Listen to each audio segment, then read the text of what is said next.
Apa jadinya jika seorang pria justru merasa lebih dimengerti oleh orang lain dibanding pasangan hidupnya sendiri?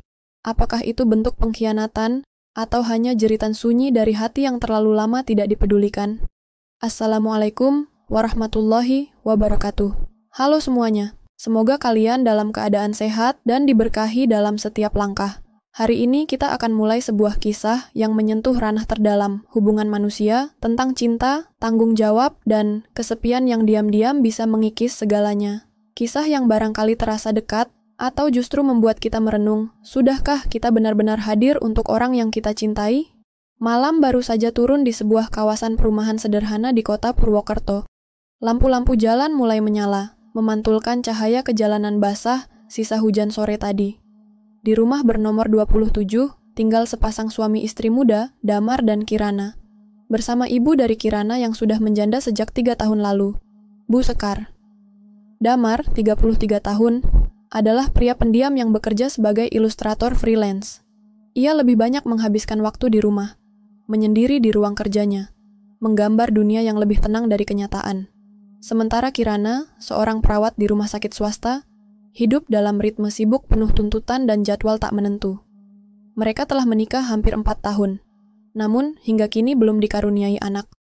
Bu Sekar, wanita 52 tahun, tampak awet muda dan berwibawa. Setelah suaminya meninggal karena komplikasi jantung, ia memilih tinggal bersama Kirana, putri satu-satunya, untuk mengisi kekosongan hari-harinya.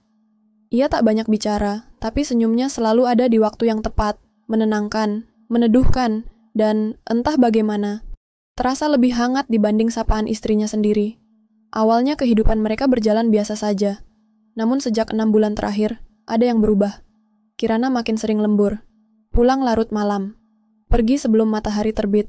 Meja makan yang dulu dipenuhi tawa kini hanya menyisakan 2 cangkir teh, 2 pasang mata yang saling menyapa dengan sopan, tapi asing, milik Damar dan Bu Sekar. Malam itu, hujan turun rintik-rintik. Damar duduk sendiri di ruang tengah, laptop menyala di hadapannya, tapi tak satu pun ide mengalir. Tangannya memegang cangkir kopi yang sudah dingin. Ponselnya berbunyi, sebuah pesan dari Kirana. "Sayang, aku dapat shift malam lagi, jangan tunggu, ya, istirahat duluan." Tak ada balasan dari Damar. Hanya tatapan kosong ke layar ponsel sebelum ia meletakkannya kembali ke meja. Langkah pelan terdengar dari dapur. Bu Sekar muncul, membawa 2 gelas teh jahe hangat. "Kirana belum pulang lagi ya?" tanyanya lembut. Damar mengangguk singkat. "Shift malam lagi, Bu." Ada jeda panjang. Hanya suara hujan di atap yang mengisi kesunyian. Bu Sekar meletakkan 1 cangkir di depan menantunya. "Kamu baik-baik saja, Damar?" tanyanya, menatap mata laki-laki itu dengan sorot yang dalam. Pertanyaan sederhana, tapi justru membuat dada Damar terasa sesak. Tak ada yang pernah benar-benar bertanya padanya seperti itu belakangan ini. "Saya cuma kangen," jawab Damar lirih. "Dulu, tiap malam selalu ada waktu ngobrol.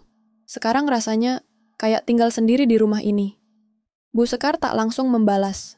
Ia hanya duduk perlahan di kursi seberang Damar, menatap pria yang kini tampak lebih seperti anak hilang yang kelelahan daripada seorang suami. "Kirana bekerja keras, tapi kamu juga manusia, Mar. Jangan biasakan diam saat hatimu mulai berteriak." Damar mengangguk pelan, tapi hatinya justru semakin bising, karena yang ia rindukan bukan hanya Kirana. Ia juga mulai sadar bahwa kehadiran Bu Sekar, pelan-pelan, justru membuat sunyinya terasa lebih bisa ditanggung. Dan malam itu, meski mereka hanya duduk berdua di ruang tengah tanpa kata-kata, ada sesuatu yang berubah.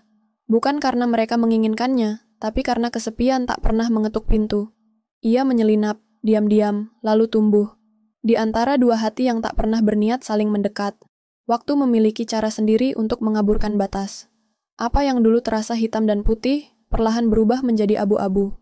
Dan ketika hati yang kesepian saling bersentuhan, maka pertanyaan tentang benar dan salah menjadi tak lagi mudah dijawab. 3 minggu berlalu sejak malam hujan itu. Tidak ada yang berubah secara mencolok di rumah itu. Kirana masih tenggelam dalam ritme kerja yang padat, pulang larut malam, pergi sebelum subuh. Damar masih dengan dunia ilustrasinya, duduk berjam-jam di depan layar tanpa banyak bicara. Dan Bu Sekar tetap menjadi penyeimbang sunyi di antara mereka. Tapi di balik kesan tenang itu, ada sesuatu yang perlahan tumbuh. Sesuatu yang tak mereka rencanakan, namun sulit dihentikan. Suatu sore, Kirana pulang lebih awal dari biasanya. Wajahnya lelah, tapi matanya sedikit berbinar melihat Damar sedang duduk di teras bersama Bu Sekar. Mereka tampak berbicara, tentang apa, ia tak tahu, tapi senyuman di wajah suaminya terasa asing baginya. Bukan karena ia cemburu, tapi karena sudah lama ia tidak melihat senyum itu ditujukan kepadanya. Kirana masuk ke rumah dan langsung ke kamar. Ia tak ingin mengganggu, tapi dari balik jendela, Damar memperhatikan gerak-geriknya. Ada perasaan bersalah yang tiba-tiba muncul, meski tak ada yang salah secara nyata. Malamnya, ketika Kirana sudah tertidur karena kelelahan, Damar duduk di ruang kerja. Ia mencoba menyibukkan diri, tapi pikirannya terus melayang ke arah yang sama. Perhatian Bu Sekar, tatapan lembutnya, suara tenangnya. Entah sejak kapan semua itu menjadi sesuatu yang ia tunggu-tunggu. Pernah suatu malam, ketika listrik mati karena hujan deras, Damar dan Bu Sekar duduk berdua di ruang tengah hanya ditemani cahaya lilin. Mereka bercerita tentang masa muda, tentang kehilangan, bahkan tentang kesendirian yang tidak pernah benar-benar hilang. Kadang aku merasa seperti bayangan di rumah ini, ucap Damar saat itu. Ada, tapi tak benar-benar dilihat. Bu Sekar tak menjawab. Ia hanya menggenggam tangan menantunya. Erat, tapi tak berlebihan. Dan malam itu, genggaman itu terasa seperti pelampung bagi Damar yang nyaris tenggelam dalam heningnya rumah tangga yang ia jalani. Kini, hubungan mereka tidak lagi sebatas ibu mertua dan menantu. Bukan pula hubungan gelap penuh gairah. Ini lebih seperti persimpangan, tempat dua orang yang sama-sama kelelahan berhenti untuk berteduh. Tapi semakin sering mereka bertemu di titik itu, semakin sulit untuk kembali ke jalur masing-masing. Pagi itu, Kirana terburu-buru hendak berangkat kerja. Ia sempat mencium pipi Damar dan berkata, "Pelan, doain aku kuat hari ini. Ya, pasien lagi banyak banget." Damar hanya mengangguk, tersenyum sebisa mungkin. Tapi di dalam dirinya, ada benturan hebat. Ia mencintai istrinya. Atau setidaknya, ia masih ingin percaya bahwa ia mencintainya. Tapi rasa nyaman yang ia temukan pada Bu Sekar mulai terasa seperti kebutuhan. Siang itu, Damar demam. Tubuhnya menggigil dan kepalanya berat. Bu Sekar yang pertama menyadarinya. Ia merawat Damar seperti seorang ibu merawat anak kandungnya. Mengompres, membuatkan bubur, bahkan duduk di samping ranjang sambil membacakan doa pelan-pelan. "Saya bisa sendiri, Bu," ucap Damar, pelan tapi tak sungguh-sungguh menolak. "Kadang kamu terlalu terbiasa sendiri sampai lupa rasanya dijaga," balas Bu Sekar sambil mengelus rambutnya. Kalimat itu menghantam Damar seperti palu godam. Ia menutup mata, tapi hatinya justru semakin terbuka. Ia ingin menolak, tapi tak sanggup. Karena dalam sentuhan itu, ia merasa dilihat, dikenali, diterima. Saat Kirana pulang malam itu, Damar sudah tidur, atau setidaknya pura-pura tidur. Ia mendengar istrinya mengganti baju, mencium keningnya singkat, lalu rebah di sisi ranjang dengan napas lelah. Dan di tengah gelap kamar itu, Damar membuka matanya. Menatap langit-langit, tapi pikirannya entah di mana. Dalam diam, ia tahu satu hal. Ia sedang berada di ambang sesuatu yang tidak bisa ia tarik kembali. Malam tidak pernah sepenuhnya gelap. Selalu ada cahaya kecil yang menyelinap dari sela-sela, entah dari lampu jalan, dari rembulan, atau dari hati yang tak bisa tidur karena dihantui perasaan yang tak pernah selesai. Dan malam itu, segalanya berubah. Damar sudah berhari-hari merasa resah. Ia tak lagi bisa membedakan antara kebutuhan dan keterikatan, antara kasih dan pelarian. Ia tahu dirinya berdiri di antara dua dunia, satu yang ia bangun bersama Kirana, dan satu lagi yang ia temukan tanpa sengaja bersama Bu Sekar. Sore itu, Kirana kembali mengabari bahwa ia harus lembur. Suaranya di telepon terdengar lelah, tergesa, tapi tetap hangat. "Besok insya Allah libur, kita sarapan bareng ya," katanya. Damar mengangguk walau tahu istrinya tak bisa melihat. "Iya, hati-hati di jalan." Setelah telepon terputus, Damar menatap ruang tamu yang kosong. Lampu-lampu sudah mulai dinyalakan, suara hujan kembali terdengar, rinci dan lembut, seperti peringatan yang terlambat datang. Bu Sekar keluar dari dapur dengan nampan berisi 2 cangkir coklat panas dan sepiring kecil biskuit jahe. Ia mengenakan kardigan abu-abu tua, rambutnya diikat sederhana. Wajahnya tampak tenang, terlalu tenang untuk seseorang yang mungkin menyimpan luka lama yang belum sembuh. "Kirana kerja lagi malam ini?" tanyanya sambil meletakkan cangkir di meja. "Iya," jawab Damar singkat. Tak ada yang bicara sesudah itu, hanya bunyi hujan yang mengisi ruang antara mereka. Sampai akhirnya Bu Sekar berkata, "Kadang aku iri sama kamu." Damar menoleh, bingung. "Kamu masih punya seseorang untuk dicintai. Aku?" hanya bisa memberi, tapi tak ada tempat untuk menerima lagi. Damar menatap wanita di depannya, dan dalam sorot mata itu, ia melihat dirinya sendiri, terperangkap dalam peran yang seharusnya membuatnya bahagia, tapi justru perlahan mengikis bagian paling lembut dari jiwanya. Tanpa banyak kata, Bu Sekar duduk di samping Damar. Mereka diam, tapi di dalam diam itu, ada gelombang perasaan yang makin sulit dikendalikan. Jarak yang terlalu sering diabaikan kini terasa rapuh, seperti benang tipis yang siap putus kapan saja. "Kenapa kita jadi seperti ini?" tanya Damar pelan, nyaris seperti berbicara pada dirinya sendiri. "Karena kita manusia," jawab Bu Sekar. "Dan manusia mudah tersesat saat merasa sendirian. Tak ada yang mendorong kejadian selanjutnya. Tidak ada kalimat mesra, tidak ada godaan. Hanya dua tubuh yang perlahan mendekat karena keheningan yang terlalu lama dibiarkan tumbuh." Damar menyentuh tangan Bu Sekar. Ringan, tapi tak ada penolakan. "Bu," ucap Damar pelan. "Sss." Bu Sekar meletakkan telunjuknya di bibirnya sendiri. Malam ini, anggap saja tidak pernah ada, dan seperti arus yang tak bisa dibendung, mereka terseret. Dalam pelukan yang tak semestinya, dalam ciuman yang seharusnya tak pernah terjadi. Dalam keintiman yang terbangun bukan karena cinta, tapi karena luka yang sama. Waktu seolah melambat, Damar tak lagi berpikir. Ia hanya merasa hangat, merasa dilihat, merasa hidup. Ketika mereka akhirnya berbaring dalam diam, hanya suara hujan yang menemani. Nafas mereka teratur, tapi isi hati mereka porak-poranda.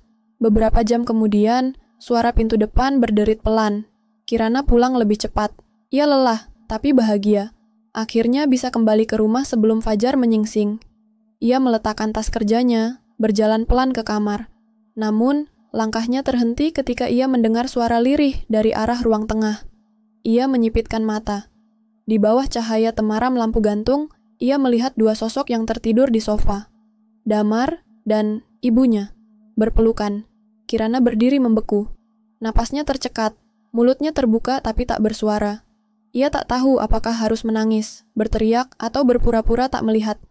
Beberapa detik berlalu, lalu ia berbalik. Pelan, tak mengeluarkan suara, ia melangkah menuju kamar tanpa membangunkan siapapun. Malam itu, Kirana tidur sendiri, tapi tidak dengan damai. Air matanya turun satu persatu, membasahi bantal. Ia tak tahu lebih sakit mana, dikhianati oleh suami, atau dikhianati oleh ibu kandungnya sendiri. Di ruang tengah, Damar terbangun. Ia menoleh ke arah Bu Sekar yang masih tertidur di lengannya. Tapi entah kenapa, malam itu tak lagi terasa hangat, hanya dingin. Sangat dingin. Pagi itu, matahari tampak malu-malu menembus selatirai rumah kecil di sudut kota itu. Hangat, tapi tidak cukup untuk mengusir dingin yang menggumpal di dalam hati. Damar duduk sendirian di meja makan. Secangkir kopi yang mulai dingin dibiarkan tak tersentuh. Wajahnya kosong, matanya sembab karena malam tanpa tidur. Sejak terbangun dan menyadari Kirana sudah kembali, ia tahu, waktunya berpura-pura sudah habis. Bu Sekar muncul dari dapur, mengenakan baju rumah biasa, mencoba tampil seperti biasanya. Tapi sorot matanya gugup. Sesekali ia mencuri pandang ke arah Damar, seperti ingin berkata sesuatu, namun urung. Ia tahu mereka kini berdiri di ujung tebing yang sama, dan satu langkah salah bisa menjatuhkan segalanya. Kirana keluar dari kamar mengenakan seragam kerja, wajahnya dingin dan tak bersuara. Ia hanya menatap keduanya sesaat, lalu berjalan melewati meja makan tanpa menyentuh sarapan. "Kirana," panggil Damar akhirnya, nyaris berbisik. Istrinya berhenti, tapi tak menoleh. "Kita bisa bicara?" lanjutnya. Kirana berdiri membelakanginya, punggungnya tegak tapi napasnya berat. "Saya nggak punya banyak waktu," katanya. "Kalau mau bicara, singkat aja." Damar bangkit dari kursinya. Ia tahu penjelasan apapun tidak akan cukup. Ia bahkan tidak tahu harus mulai dari mana. Tapi ia juga sadar, diam bukan lagi pilihan. "Aku salah," katanya lirih. "Terlalu jauh, terlalu bodoh." Kirana hanya tertawa pendek, sinis. "Kamu pikir itu yang aku butuh dengar? Pengakuan?" Bu Sekar menunduk dalam-dalam, lalu berdiri. "Kirana, ibu juga." "Jangan, Bu." Suara Kirana naik, tangannya bergetar, menahan amarah yang nyaris meledak. "Jangan panggil aku dengan suara itu, bukan sekarang." Air mata tergenang di mata Bu Sekar, tapi ia tahu ia pantas mendapatkannya. Ia ingin meminta maaf, menjelaskan bahwa semua ini bukan karena ia ingin merebut, tapi karena terlalu lama hidup sebagai seseorang yang tak lagi dipeluk, tak lagi dibutuhkan. Namun Kirana sudah melangkah pergi. Ia keluar rumah dengan langkah cepat. Tak ingin mendengar, tak ingin tahu. Tapi dalam hatinya, segalanya sudah retak dan tak bisa dikembalikan utuh. Hari-hari setelah itu berjalan lambat, seperti waktu yang enggan bergerak. Kirana memilih tinggal di rumah dinas rumah sakit sementara waktu. Ia tak mengangkat telepon, tak membalas pesan. Ia butuh jarak, butuh napas. Damar dan Bu Sekar, untuk pertama kalinya sejak peristiwa itu, benar-benar berpisah ruang dan hati. Mereka nyaris tak bicara, hanya saling menyapa seperlunya. Hubungan yang sebelumnya penuh kebingungan kini, tinggal kehampaan yang membekas. Suatu sore, Damar memberanikan diri menulis surat untuk Kirana. Bukan surat permintaan maaf biasa, tapi semacam pengakuan. Bukan hanya tentang perbuatannya, tapi tentang rasa sepi yang selama ini tak pernah ia suarakan. Ia menulis, "Aku tidak minta dimaafkan, mungkin aku tidak pantas. Tapi aku ingin kamu tahu, aku jatuh bukan karena aku ingin. Aku lelah, Kirana. Aku rindu kamu.